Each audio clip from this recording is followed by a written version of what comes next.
तो जय हिंद, आप सभी को जय श्री राधे राधे। तो आज हम लोग फिर बात करने वाले हैं वर्ल्ड की सभ्यता पर, यानी विश्व की सभ्यता पर हम लोग बात करने वाले हैं। ठीक है, तो हम लोग पीछे मेसोपोटामिया, बेबीलोन की ये सारी हम लोग कर चुके हैं, और आज हम लोग फिर से करने वाले हैं फारस की और स्पार्टा की और पीली नदी की सभ्यता। तो चलिए हम लोग क्लास को स्टार्ट करते हैं बिना देरी करते हुए। ठीक है, तो फिर आपको हम बता देते हैं कि डीजीएस एजुकेशन आपके लिए फ्री ऑफ कॉस्ट जीएस के और वर्ल्ड मैप, इंडियन मैप की क्लासें फ्री लेकर आइए। आप किसी भी कंपटीशन को तैयारी कर रहे हैं तो आप बेफिक्र होकर पढ़ सकते हैं। ठीक है, तो हम लोग क्लास को बिना देरी करते हुए हम लोग स्टार्ट करते हैं। तो आप देख सकते हैं जैसे ये लिखा है कि विश्व की सभ्यता। ठीक है, और भारत की सभ्यता आज से कितने वर्ष पहले विकसित हुआ था? तो यह हुआ था 550 ईसा पूर्व पहले। ये फारस की सभ्यता ईरान में विकसित हुआ था, जो कि हम लिख दे कि यह वर्तमान में ईरान में स्थित है। इस सभ्यता का विकास तेजी से हुआ। इन्होंने पूरे अरब प्रायद्वीप पर अधिकार कर लिया था।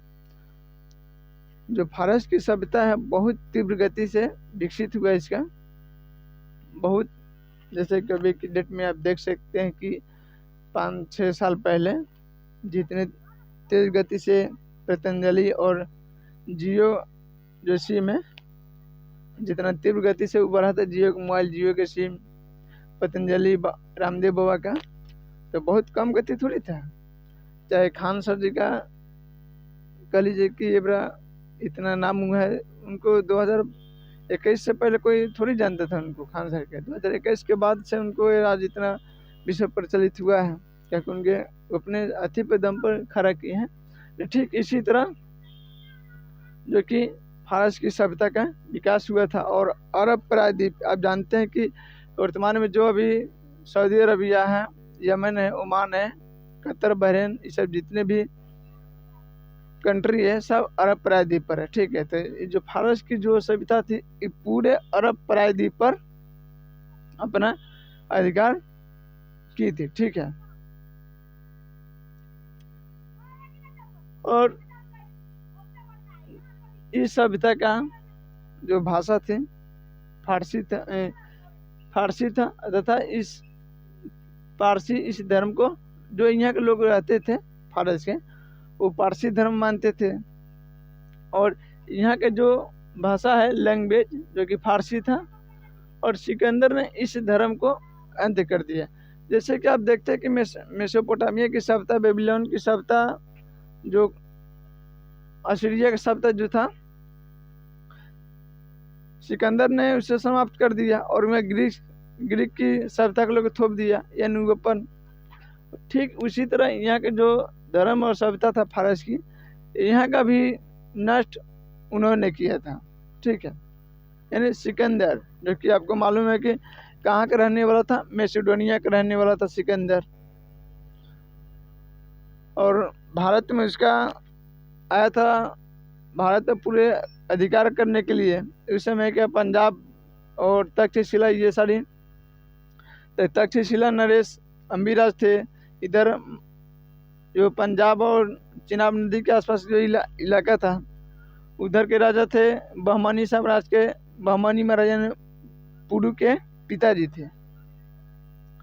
तो आप देख सकते हैं कुछ विशेष नहीं है कि हाँ फारस की सभ्यता कहाँ विकसित हुई थी, तो ईरान में विकसित हुआ था। इस सभ्यता का विकास बहुत तीव्र गति से हुआ।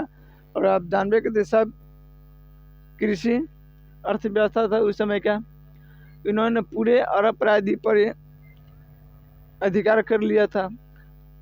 और यहाँ का लैंग्वेज क्या था, यानी भाषा यहाँ का जो था फारसी था, और धर्म क्या था, पारसी था। याद रखिएगा, फारसी और पारसी में अंतर होता है। आप देखिए, फारसी यहाँ लिखा हुआ है लैंग्वेज, और पारसी यहाँ लिखा हुआ है। ठीक है, पारसी इस तरह का होगा प से, और फारसी इस तरह से होगा। ठीक है, तो लैंग्वेज इनका था फारसी था, और धर्म क्या था, पारसी था। ठीक है, आप लोग समझ आ रहा है ना? और फिर हम लोग स्टार्ट करते हैं स्पार्टा की सभ्यता, जो कि आप देख सकते हैं यहाँ पे स्पार्टा की सभ्यता। स्पार्टा की सभ्यता इसलिए पराजित है कि वहाँ के जो सैनिक जो थे बहुत बहादुर थे, बहुत रियली, जो कि स्पार्टा अपने बहादुर सैनिकों के लिए विख्यात है। मैंने इतना, आप समझ लीजिए कि इतना हट्टे खट्टे और लंबे लंबे चौड़े, जैसे आज की डेट में आप देखिएगा पंजाबी लोग हैं कि पंजाबी लोग एकदम हट्टे कट्टे एकदम लंबे सोझे दिखाई देते हैं, ठीक उसी तरह का 8 फीट 10 फीट का स्पार्टा का सैनिक था और देह से पूरा तंदुरुस्त, भाला और ढाल से मार करने में बड़ा खतरनाक था, बहुत खतरनाक। भाला बहुत बड़ा बड़ा मोट के भाला रखते थे। यह ग्रीस के पास एक छोटा सा क्षेत्र था, जो मैसेडोनिया का जो क्षेत्र था उसी के आसपास में एक छोटा सा क्षेत्र था स्पार्टा, ठीक है, जो कि आज के डेट में ग्रीस जो आपको दिखाई देता है उसी के पास में था। और स्पार्टा का मात्र 300 सैनिकों ने लियोनाइडस के नेतृत्व में ग्रीस के लगभग 2000 सैनिकों के माते दे दिया। कितने सैनिकों का? 2000। कहाँ के सैनिक थे? स्पार्टा का मात्र 300 सैनिकों ने मिलकर स्पार्टा के 2000 सैनिकों को मात दे दिया। किसके नेतृत्व में? तो लियोनाइडस के नेतृत्व में, ठीक है। मैंने कहा आप सर्च कीजिएगा कि लियोनाइडस जो है उनके नेतृत्व में स्पार्टा का सैनिक ग्रीस के सैनिकों को कैसे मारा, देखिएगा पूरा हत्या कटा मार युद्ध का जो आपको भीड़ दिखाएगा बहुत खतरनाक दिखाएगा, ठीक है। पूरा मुंह तोपल हत्या कटे और सैनिकों को मात दे दिया। ग्रीस के विनाश जो कि विशाल सैनिकों के नेतृत्व जर्क्सिज ने कर रहा था। स्पार्टा का सैनिकों का नेतृत्व यानी सेनापति कह लीजिए कौन था? तो लियोनाइडस, ठीक है। लियोनाइडस स्पार्टा के 300 सैनिकों का नेतृत्व कर रहा था और ग्रीस के 2000 सैनिकों का नेतृत्व कौन कर रहा था? जर्क्सिज कर रहा था, जो कि जर्क्सिज, याद रखिएगा, जर्क्सिज कहाँ के? ग्रीस के सैनिकों का नेतृत्व कर रहा था। जर्क्सिज ने जब आमने सामने नहीं जीता स्पार्टा के सैनिकों से और स्पार्टा के राजा से, जब आमने सामने नहीं जीता जर्क्सिज, तो पीछे से नहीं धोखे से उनको मार दिया और हरा दिया। तो जाहिर सी बात आप जानबे करते हैं कि युद्ध में ये सारी नीतियाँ चलती रहती है। हाँ, एक भारत के ही जो योद्धा चाहे राजा महाराजा हुए जो पीछे किसी के ऊपर वार नहीं करते थे, चाहे जितने भी राजा को आप देखिएगा बहुत, तब तो भारत को इतना कुछ झेलना पड़ा ना। तो चंद्रगुप्त मौर्य लेखन चाहे चाणक्य लेखन आदमी रहते कि साम दाम दंड भेद सबका उपयोग करके जैसे हो तैसे उसको मारना है, तब तक कोई बात ना। आज भी हमारा भारत सोने की चिड़िया रहा था, ठीक है। बट उन्होंने ऐसा नहीं किया।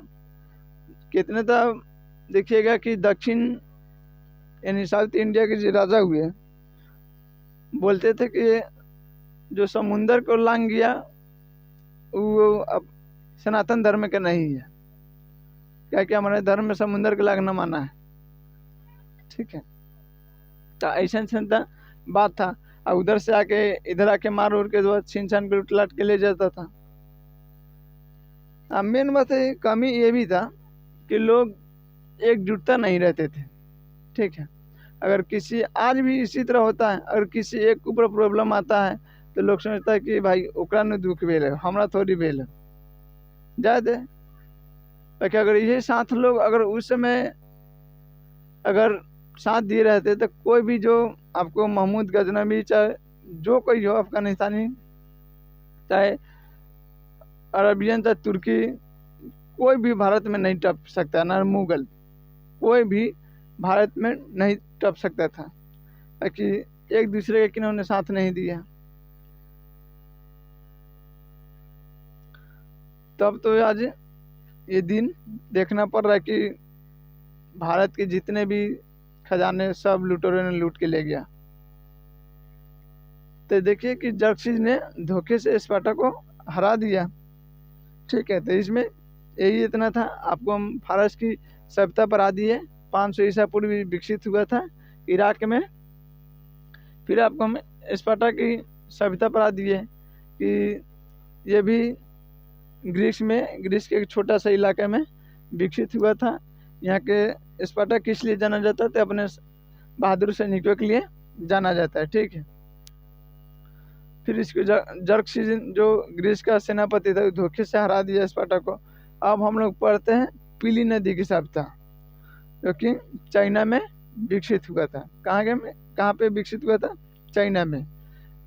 तो हम लोग पीली नदी की सभ्यता हम लोग को पढ़ लेते हैं कि 4000 से लेके 1700 ईसा पूर्व यह चाइना में विकसित हुआ। तो वर्तमान में चाइना में कौन सी नदी किनारे? तो हवांगो नदी, जिसे हम लोग पीली नदी भी कहते हैं, वहाँ पे विकसित हुआ, उसके तट पे विकसित हुआ था। यहाँ के जो मिट्टी थी बहुत उपजाऊ थी। जो पीली नदी जो है ना, मंगोलिया के जो गोभी मरुस्थल जानते हैं, वहाँ से उसमें बह के आती है, वहाँ से निकलती है। तो वहाँ से बहुत सारे उर्वरक चीज़ें और जलोढ़ मिट्टी उट्टी ले के आके इसी क्षेत्र में बिछा देती थी। और इतना देखिएगा कि जितने भी सभ्यता विकसित हुए हैं सब नदी के किनारे। सिंधु सभ्यता के देख लीजिए, पूरा सिंधु नदी के तंत्र के किनारे था। मिस्र के सभ्यता के देखिए, पूरा नाइल नदी के किनारे था, है कि ना। मेसोपोटामिया के देखिएगा तो यूफ्रेटस और यार कौन था, यूफ्रेटस और भाई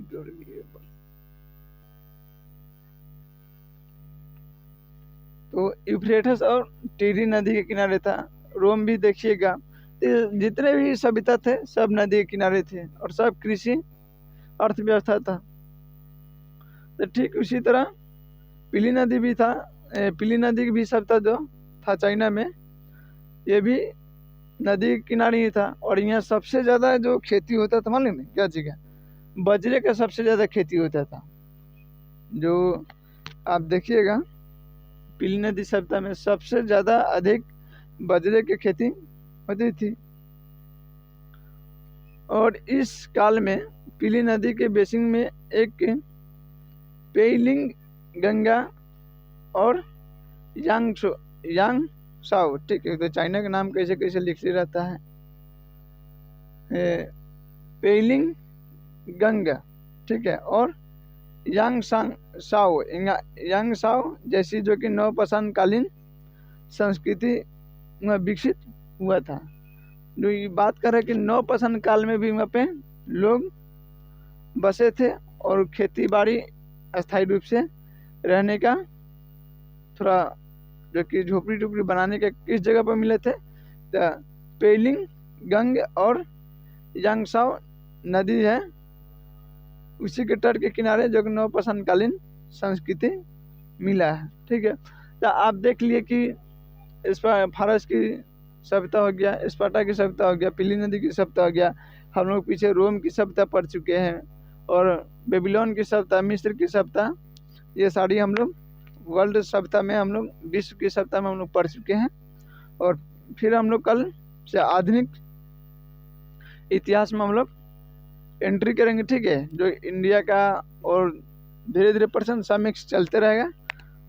तब तक जय हिंद। आप सभी को आशा है कि आप लोग को ये क्लास अच्छा लगा होगा और अपना जो विचार है यानी फीडबैक कमेंट में ज़रूर दीजिएगा। और आप बेफिक्र रहिए, अगर आप हमारे साथ जुड़ रहे हैं तो आपको पूरा free of course GS GK और इंडियन मैप और वर्ल्ड मैप आपको प्रोवाइड कर दिया जाएगा। अगर आप लोग जितना जल्दी आपको रीजनिंग और कम्प्रीहेंशन और मैथ का अगर क्लास चाहिए तो आप कमेंट कीजिएगा, तो हम उस विषय पर भी हम लोग वीडियो शूट कर देंगे। ठीक है, और आपको क्लास प्रोवाइड करवा दी जाएगी। तब तक जय हिंद, मज़े करते रहिए। जय श्री राधे राधे।